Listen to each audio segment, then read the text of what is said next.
Master minds commerce చదవాలనుకునే 10th inter విద్యార్థుల తొలి ఎంపిక. నమస్తే రమగారు. నమస్తే రమగారు, మనకి ఏదైనా సమస్య వచ్చినప్పుడు, ఆపద వచ్చినప్పుడు వెంటనే దేవుడికి ఒక మొక్కేసుకుంటాం. భగవంతుడా, నన్ను దీని నుంచి గట్టెక్కించు, ఇది చేస్తాను, అది చేస్తాను, ఎవరికి తోచిన విధంగా వాళ్ళు. ఒకసారి మాట్లాడుకున్నాం ఈ విషయం, కానీ మళ్ళీ ఎక్కువగా నేను దీనికి సంబంధించి కామెంట్స్లో వింటూ ఉన్నాను అనమాట. అందుకని మీ ముందు ఉంచుతున్నాను. మొక్కిన మొక్కు తీర్చుకోకపోతే ఏమవుతుంది? ప్లస్ ఎక్కడికో వెళ్దాం అనుకుంటాం, అక్కడికి వెళ్ళలేకపోతాం. దగ్గరున్న చోట ముగించుకుందామని కూడా అనుకుంటాం, అదే దేవాలయం అనుకుందాం. అప్పుడు ఏమన్నా సమస్య? అసలు ఒక పీరియడ్ ఉంటుందా?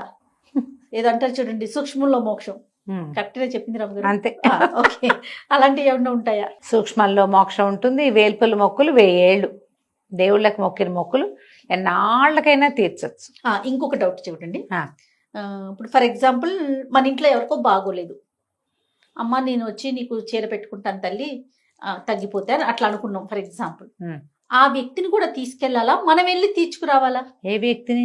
ఎవరి గురించి అయితే మనం మొక్కుకున్నామో ఓహో, వాళ్ళని కూడా తీసుకుని వెళ్ళాలా? తీసుకెళ్తే మంచిదే, తీసుకెళ్ళపోయినా పర్వాలేదు. మనం మొక్కుకున్నాం కాబట్టి ఇది మనం చెయ్యొచ్చు, పర్వాలేదు. వ్యక్తులు రాకపోతే ఏం చేస్తాం? అందుకని అలాంటివి పెట్టుకోకూడదు. ఈ వ్యక్తిని తీసుకొచ్చి మొక్కుంటాను, తీసుకొస్తాను అని చెప్పేవనుకో, నువ్వు చెప్పింది చెప్పినట్టు చెయ్యాలి. మనం సాధారణంగా అలా చెప్పం కదా, ఏమనుకుంటాం, దేవుడా ఈ గండ నుంచి గట్టెక్కించు, నేను వస్తాను అనుకుంటాం, చాలు. అంతే, చాలా. మొక్కునేటప్పుడు ఒళ్ళు దగ్గర పెట్టుకుని మొక్కోవాలి. జయ, మనం మనుషులకి మాట ఇస్తాం. మామూలుగా వస్తాను రామగారు అంటావు నాకు మా ఇంటికి, నువ్వు రాలేదు, నేను నీకోసం చూస్తా, పని మానుకుని చూస్తా. నువ్వేం చేస్తావు? మర్నాడో ఆపోటేనో, సారీ రామగారు రాలేపోయాము, అదేదో వాళ్ళు వచ్చారు వీళ్ళు వచ్చారు, అది అయింది, నాకే ఏదో అయ్యింది, తలనొప్పి తీసుకొచ్చింది, చెప్తావా? చెప్పవా? చెప్తాను కదా. నువ్వు చెప్పలేదనుకో, రేపొద్దున్న నన్ను ఫేస్ చేయగలవా నువ్వు? నేనేమంటాను నిన్ను, ఈ జయ ఒకటి వస్తారంటుంది, ఈ అమ్మాయి వల్ల నా డే అంతా పాడైపోయిందని నేను ఎన్నేళ్ళైనా దాన్ని మర్చిపోను. అంతే కదా. ఏమిటి వెధవ, ఒక్క పూటకి, ఒక్క గంటకి, ఒక్క లుక్, ఒక్క విజిట్కి మనం వదలం ఎవరిని. నువ్వు భగవంతుడికి నాకు ఇంత పెద్ద కష్టం వచ్చింది, నీ కర్మానుభవం వల్ల వచ్చిన కష్టం నుంచి తప్పించమని ఆయన అడిగి, ఆయన నీకు ఒప్పుకుని సరే దీని సంగతి చూద్దామని నిన్ను పెద్ద గుండెల్లో పడేయకుండా ఏదో కాస్త గట్టు మీద కాలు తొట్టుపడి పడేలాగా నిన్ను చేస్తే, నువ్వేం చెప్పావో అది చెయ్యవా? చెయ్యొద్దు కదా, చెయ్యాల్సిందే. మానేస్తామని అంటే ఎట్లా? తీర్చకపోతే ఏమవుతుంది అంటే, అసలు నిన్నెవడు మొక్కోమన్నాడు? ఏం కాదు, అలాంటివి ఏమి ఉండవని రాశారు. మొన్న బోల్డని కామెంట్లు చదివాను నేను దాని మీద. ఏం కాదు, వీళ్ళు అలాగే నేనేం భయపెట్టట్లా, భయపెట్టను, అసలు నేను భయపెట్టను. నువ్వు ఒకరికి మాట ఇచ్చావు, నువ్వు మాట నిలబెట్టుకుంటావా నిలబెట్టుకోవా? ఒకటి, నిలబెట్టుకోలేవు, మాటలు ఇవ్వకు. నువ్వెందుకు మాట ఇస్తావు? ఊరుకోవచ్చుగా, నువ్వే మానవ ప్రయత్నం చేసుకోవచ్చుగా, నీకు కుదిరిందే చేసుకోవచ్చుగా. నీకు కుదరంది, నువ్వు చేయలేనిది, దుష్కరమైనది ఎందుకు అడుగుతావు? ఎందుకు చెప్తావు? చెప్పేటప్పుడేమో బారు బూరు 36 చెప్తావు, చేసేటప్పుడు ఒకటి చేస్తా, అది నాకు కుదరలేదు, ఇది నాకు కుదరలేదు, మా ఆయన ఒప్పుకోలేదు, మా అమ్మాయి రాదు, మా ఇంట్లో వాళ్ళు ఎవరు సహకరించరు, నాకు సమయం సరిపోవట్లేదు, మర్చిపోయాను, ఆ వేగంలో ఉద్వేగంలో అనేసుకుని తర్వాత మర్చిపోతావా? అన్ని మొక్కేసుకుంటావా? ఇన్ని చోట్లకా చేసేది? ఎందుకు చెప్పు? మేమేమన్నా బలవంత పెట్టాము? అది ఇప్పుడు నేనైతే జయ మా ఇంటికి రా అని పిలిచా నేను, నువ్వు వస్తానను, నువ్వు నేను 2 మనుషులవే కాబట్టి ఇక్కడ ఇద్దరం. ఇప్పుడు భగవంతుడు నిన్ను అడగలేదుగా, అస్సలు. నువ్వే పోయి ఆయన వాకిట్లో నుంచి అడిగావు కదా, అవునా? తీర్చాలి, ఇంతే, శిలాశాసనం ఇది. తీర్చకుండా కుదరదు. దానికి అమెండ్మెంట్లు ఏం చేసుకుంటామమ్మా? అంత పై ఊరు వెళ్ళలేవు, ఇక్కడున్న వెంకటేశ్వర స్వామి గుళ్ళో తీర్చుకో, మొక్కు తీర్చేసి తర్వాత ఎప్పుడో కుదిరినప్పుడు వెళ్దు గాని, కుదరలేదు వచ్చేసారి పుట్టి మళ్ళీ వెళ్దు గాని అక్కడికి, మొక్కుకి తప్పదు. ఇప్పుడు ఇంకోటి, ఏదో ఇంత ఇస్తానన్నావు, పెద్దది ఇస్తావు, 1 లక్ష రూపాయలు ఇచ్చేస్తానన్నావు, ఇవ్వు. లక్షలు మొక్కకు, 5దో 10దో మొక్కు చెయ్యి, ఇది తప్పదు. ఇది అంటే వీళ్ళనే తీసుకెళ్ళాలా, పిల్లాడి కోసం మొక్కున్నాను పిల్లాడిని తీసుకెళ్ళాలంటే కుదిరితే పిల్లాడిని తీసుకెళ్ళు, లేకపోతే నువ్వు వెళ్ళు, తీర్చవలసిందే, అందులో ఎటువంటి మార్పు లేదు. ఇప్పుడు నువ్వు తీర్చలేదనుకో, మనకు ఒక లెక్క ఉంది, భగవంతుడు తీసుకుంటాడు నీ దగ్గర. ఆయనకు కూడా పంతం ఉంటుంది రమ్మగారు మన మీద? ఖచ్చితంగా ఉంటుంది. ఆయనకు కాదు, సమయానికి ఉంటుంది. నువ్వు ఒక ఈయనకి ఇస్తానని చెప్పినప్పుడు ఆ, నువ్వు ఇచ్చి తీరకపోతే ఇచ్చేలాగా నిన్ను చేస్తుంది అది సమయం. భగవంతుడికి పంతం కాదు, ఇది కాలానికి పంతం. నేను ఇస్తానని చెప్పి నువ్వు కర్మబంధంలో చిక్కుకున్నావు, ఆ బంధం అలాంటిది. కర్మలు నిన్ను వదలవు అని ఎన్నిసార్లు చెప్పుకున్నావమ్మా? అవును. మొక్కు కూడా కర్మే కాదు, మొక్కు కూడా కర్మలే. నువ్వు మా ఇంటికి వస్తానని చెప్పడం ఎట్లా కర్మో, దేవాలయానికి వస్తానని చెప్పడం బలీయమైన కర్మ. అది అసలు వదలదు నిన్ను. నేనైనా వదిలేస్తా, వస్తానన్నావు రాలేదంట, అంతే. అంతకంటే నేను చేసేదేం లేదు. కానీ ఒప్పుకోదు కాలం, వచ్చేలాగా చేస్తుందమ్మా, అంతే. ఇంకా ఆలోచింప చేసేలాగా ఉంది రమ్మగారు. మీరు ఆలోచించండి. అందుకని ఏదైనా మొక్కుకునేటప్పుడు విపత్కర పరిస్థితి వచ్చినప్పుడు సమీపంలో మొక్కుకోండి. ఉద్వేగంగా అయిపోయి మీరు ఎక్కడికైనా మొక్కితే ఎవరికైనా చెప్పండి, అప్పుడు మీరు మర్చిపోకుండా ఉంటారు. మొక్కటం అంటే మాట ఇవ్వటం అమ్మా. మాట ఇస్తే దాన్ని నిలబెట్టుకోవాలి, ఇంతే. ఇదే సూత్రం, ఇంకేం లేదు అందులో. మొక్కు దైవము కాదు, మాట నిలబెట్టుకోవడం అంతే. ఎవరితోటైనా నిలబెట్టుకోవాల్సిందే మనం. చిన్న బుజ్జి కథ ఒకటి చెప్తాది, ఒక్క చిన్న డౌట్ అడుగు. మొక్కుని మనం ఏ రూపంలో మొక్కుకున్నామో అలానే తీర్చాలా? ఫర్ ఎగ్జాంపుల్, తల్లి నీకు వచ్చి ఒక చీర పెట్టుకుంటా, ఇది ఒక మొక్కు. లేదా ఒక 10 కొబ్బరికాయలు కొట్టుకుంటా, ఇది ఒక మొక్కు. లేదా అన్నదానం చేస్తాను, దానికి సంబంధించి దేవాలయానికి ఏదో కొంత ఇస్తాను. దీన్ని మనం రూపాలు మార్చుకోవచ్చా? ఇలా ప్రత్యేకంగా విషయం చెప్పినప్పుడు విషయంగానే చేసేయాలి. ఓకే. ఇందులో మొక్కోటానికి ఇంకో మంచి విధానాలు ఇంకోటి చెప్తా చూడు. నీకు ఎవరినైనా గుడికి తీసుకెళ్తానని మొక్కుకోండి. ఒక యాత్ర చేయిస్తాను ఎవరితోటైనా. ఓకే. చాలా మొక్కుతారు కదా, అవిస్తా ఇవిస్తాన్ని. ఎవరైనా ఒక కుటుంబానికి యాత్ర చేయిస్తాను, నీ దగ్గరికి వాళ్ళని తీసుకొస్తా. వాళ్ళకి డబ్బులు ఉంటే ఉండుండొచ్చు, లేకపోతే లేపవచ్చు. ఎవరైనా సరే ఒక ఫ్యామిలీ మొత్తాన్ని మీరు తీసుకెళ్ళాలి అక్కడికి. ఒక ఫ్యామిలీ, ఓ భార్య భర్త 2 పిల్లలు, వాళ్ళకి టికెట్లు పెట్టండి, భోజనం ఖర్చులు మీరే పెట్టండి, ఏర్పాట్లు మొత్తం మనం చూసుకుని తీసుకెళ్ళి. ఎంత బాగా పనిచేస్తుందో జయ ఇది.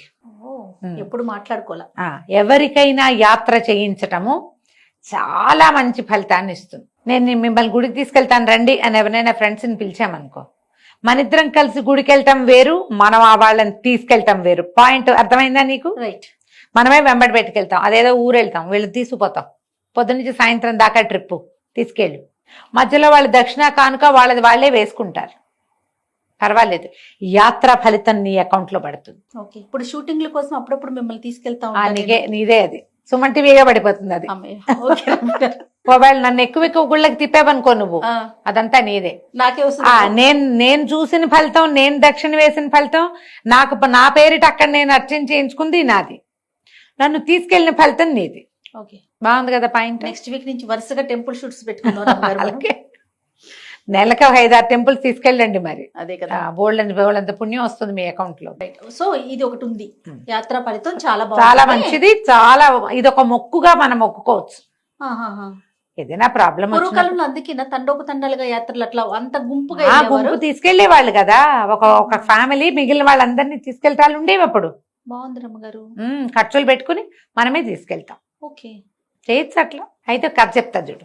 దీని మీద ఒక కథ కూడా ఉంది. దీని మీద ఈ మొక్కు మానేయటం మీద చెప్తా, బుజ్జి కథ. కానీ మిమ్మల్ని ఆలోచింపజేస్తుంది అది గ్యారంటీగా. ఒక ఊళ్ళో ఒక పిసినారాయన ఉండేవాడు. ఆయన చాలా లెక్క. పిల్లాడు ఉన్నాడు, వాళ్ళకి ఒక 10 ఏళ్ళ వాడు. వాడికి వేలు మీద ఏదో కణుపు వచ్చింది. ఎప్పటికీ తగ్గల. ఎన్ని మందులు వాడినా తగ్గల.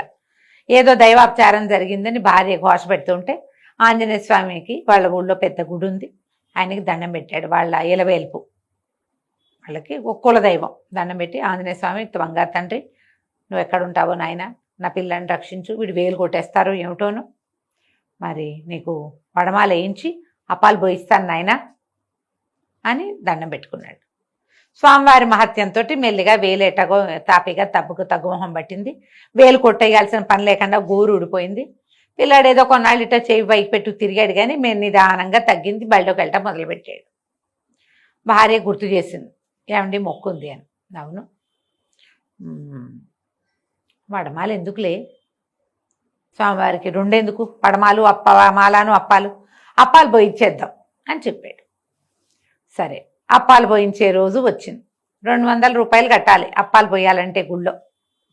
200 పెట్టి అప్పాలు చేయిస్తే స్వామివారు ఈ గుళ్ళో ఉన్న అర్చకుడు ఏం చేస్తాడు, సగం మనకిచ్చి సగం అందరికీ పంచిపెడతాడు. ఎందుకు? అది కూడా ఎందుకు వారికి వీరికి పంచిపెట్టేదానికి? స్వామివారు ఏం తిండ కదా, అప్పాలన్నీ తింటాడే ఏమిటి ఆంజనేయ స్వామి? మడమాలు వేసుకుంటే ఇవాళ వేస్తే రేపు పొద్దున్న తీసేస్తారు మడమాలని, అందరికీ పంచేస్తారు. పొద్దున వేసి సాయంత్రం పంచేస్తారు. అందుకని అదొద్దు. అప్పాలు వేసినా అప్పాలు పోసిన స్వామివారికి అందరికీ పంచేదే వద్దు. అర్చన చేయిస్తాను, ఆకు పూజ చేయిస్తానని ఒప్పుకున్నాడు. ఆకు పూజ సమయం కూడా వచ్చింది. శనివారం ఆకు పూజ అనుకున్నారు. శుక్రవారం అనిపించింది ఆకు పూజకైనా 100 రూపాయలు. ఆకు పూజ అయినా 100 లేనిదే అవదు. ఇన్ని కొనాలా? 180 అయినా ఆకులు కొనాలా? సరే ఎందుకు వచ్చింది ఆకు పూజ? ఎవరు వేసుకోరు పెట్టరు. ఎవరికైనా ఆకులు ఇచ్చామనుకో వాళ్ళందరూ ఊరికే వాళ్ళ ఇంట్లోకి వెళ్తాయి. ఎవరు వేసుకుంటున్నారు ఈ రోజుల్లో ఆకులు? వేస్ట్. సరే అర్చన చేయిద్దాం. అర్చన చేయించడానికి కొబ్బరికాయ కొడితే సరిపోతుంది. ఆయన గుడి దాకా వెళ్ళాడు. గుడికి వెళ్ళిన తర్వాత కొబ్బరికాయ అడిగాడు బయట. 12 రూపాయలు అన్నా. అనేసరికి ఈయనన్నాడు, 12 ఏమిటి, మొన్నేగా 8 రూపాయలకు తీసుకున్నాను అన్నాడు. అనేసరికి ఎందుకు కాదండి, రాముడు గారి తోటలో కనుక మీరు వెళ్ళారంటే వాళ్ళు 8కే ఇస్తారు. నేను అక్కడి నుంచే తెచ్చా. అక్కడి నుంచి తీసుకొచ్చి పీసులు తీసి మరి దేవాలయం దగ్గర పెట్టినందుకు నాకు ఆ మాత్రం 4 రూపాయలు వద్దు కాయ మీద, అందుకనండి నేను 12 పెట్టాను. మీకు కాయ కావాలంటే రాముడు గారి తోటలోకి వెళ్ళండి మహారాజుగా, కొనుక్కోవచ్చు అక్కడే, నేను అక్కడి నుంచేగా తెచ్చాను అన్నాడు అక్కడ ఉన్న సుబ్బరాజు గారు. సరే బాగుంది. ఈయన దేవాలయం వదిలిపెట్టి రాముడు గారి తోట వైపుకి అడిగేసేసాడు. తోటలో కాయలు దింపుతుంటే మరి ఎంతండి కాయ అన్నాడు. ఆయన 8 రూపాయలు అంటే, ఎందుకండి 8, తోటలో ఇచ్చి ఇప్పుడేగా దింపుతున్నారు, 5 రూపాయలకి ఇవ్వండి అన్నాడు. 5 కాదు కానీ 6కి ఇస్తాను, మీరే పీచు తీసుకోండి అన్నాడు.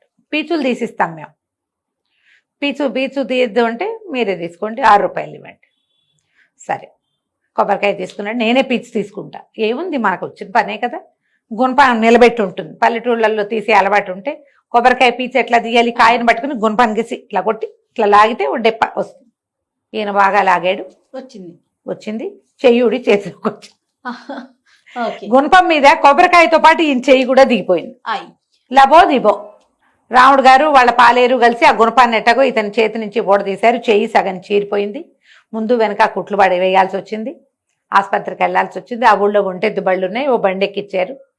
దూరపు ఆసుపత్రికి తీసుకెళ్లారు. ఈ కుట్లు అయితే నే వేస్తా కానీ వెనక కుట్లు నేను వేయలేనన్నాడు డాక్టర్. దీనికి పట్నం వెళ్ళాలి, పెద్ద గవర్నమెంట్ హాస్పిటల్స్ ఉన్నాయి అక్కడే పోయారు. సింపుల్గా 500 రూపాయలు అయినాయి. అరిచేయి అంతా కుట్లు వేసుకుని తిరిగి వచ్చాడు. 4 రోజుల పాటు ఆయన ఒక్క పని కూడా పనికిరాడు. ఆ తర్వాత ఎప్పుడు చేయి చూసుకున్నప్పుడల్లా ఆయనకి బాధగానే ఉండేది. ఇది ఎక్కడ మొదలైంది? 250 రూపాయల అప్పాల దగ్గర మొదలైంది. 500 ఆంజనేయ స్వామికి ఇచ్చేసి ఉంటే నీ మొక్కు తీరేదా? మాట ఇస్తే నిలబెట్టుకోవద్దు ఖచ్చితంగా. చివరికి 500 అయ్యి చెయ్యి పోయి నువ్వు మొక్కు తీర్చనిది నీ మీదే ఉండిపోయింది. 4 రోజుల పాటు ఉండిపోయి ఇంత పోయి ఇది పోయినా పోనీ అప్పక్కడ మొక్క అక్కడ తీరిపోయిందా అంటే అది అక్కడే ఉంది, ఇది వచ్చింది. అంచేత ఆలోచించి మొక్కులు మొక్కండి. మొక్కులు తీర్చవలేను. మొక్కులు తీర్చకపోయినా పర్వాలేదని మీకు ఎవరైనా చెప్తే మిమ్మల్ని మాట తప్పమని చెప్తున్నట్టు. అంతే కదా. మాటకి మనం ఎంత విలువిస్తాం రమ్మగారు? ఇవ్వద్దు మరి కదా. మాట ఇస్తే చెయ్యాలి, లేదా ఎక్స్క్యూజ్ చెప్పుకోవాలి. మనుషులకి ఎక్స్క్యూజ్, భగవంతుడికి నో ఎక్స్క్యూజ్. నేను ఇక్కడ ఒక్క అమెండ్మెంట్ చెప్తా, ఇది నా సొంత ఐడియా. చెప్పండి. ఇప్పుడు ఇంత సొమ్ము చెల్లించి మీరు ఏదైనా చెయ్యలేకపోతారు, మొక్కు తీర్చుకోలేకపోయారు, భగవంతుడికి చెప్పుకోండి, నాకు శక్తి లేదు, నేను చేయలేను, నా వల్ల అవ్వదు. దీని బదులు ఎవరికైనా నలుగురికి సహాయం చేస్తాను, ఆపదలో ఉన్న వాడిని ఆదుకుంటాను, వాడి పక్కన నుంచుంటా, నేను నా మొక్కు తీర్చుకోని బాధాన్ని నన్ను వదిలిపెట్టు, నా వల్ల కాదు ఇది అని మీరు చెప్పచ్చు. ఎవరైనా చేస్తారా? చెయ్యాలి? చేయరు కదా. చేయలేరు. ఆ ఆలోచన రాదు రమ్మగారు. మానేస్తే ఏమవుతుంది అంటారు. మరి ఎందుకు మొక్కావు నువ్వు? అది అంటే కనిపించిన వారికి కదా మనం మొక్కుకున్నది, కనిపించే వారికే తప్పించుకుని తిరుగుతున్నాం. కనిపించని వాడు కాదు, కనిపించని వాడే కానీ ఆయన ఉన్నాడని నమ్మే కదా అడిగేవు. అది అది గుర్తుండదు కదా అమ్మగారు, అది ఇప్పుడు నేనేమన్నా మన ఎదురుగుండా కనిపించే మనుషులకే మాట ఇచ్చి తప్పించుకు తిరుగుతున్న రోజు ఇది. దేవుడి దగ్గర తప్పించుకోలేరమ్మా మీరు? అది ఆయన సర్వాంతర్యామి కదా, దేవుడి మొక్కుల దగ్గర మీరు తప్పించుకోలేరు. మీ మొక్కు మీ బాకీగా మీ నెత్తి మొహం మీద రాయబడి ఉంటుంది. మీరు రేపొద్దున ఎక్కడో పుడతారు కదా, అది మోసుకుంటూ వెళ్తారు అక్కడికి. ఇక్కడ మీకు ఒక అనుభవ కాలం ఉందిగా, ఏం చేయి విరిగింది, అది ఎలాగూ తప్పదు, ఆలోచించుకోండి. తప్పకుండా రమ్మగారు, చాలా మంచి విషయం మాట్లాడుకున్నాం. నమస్తే. నమస్తే జయ.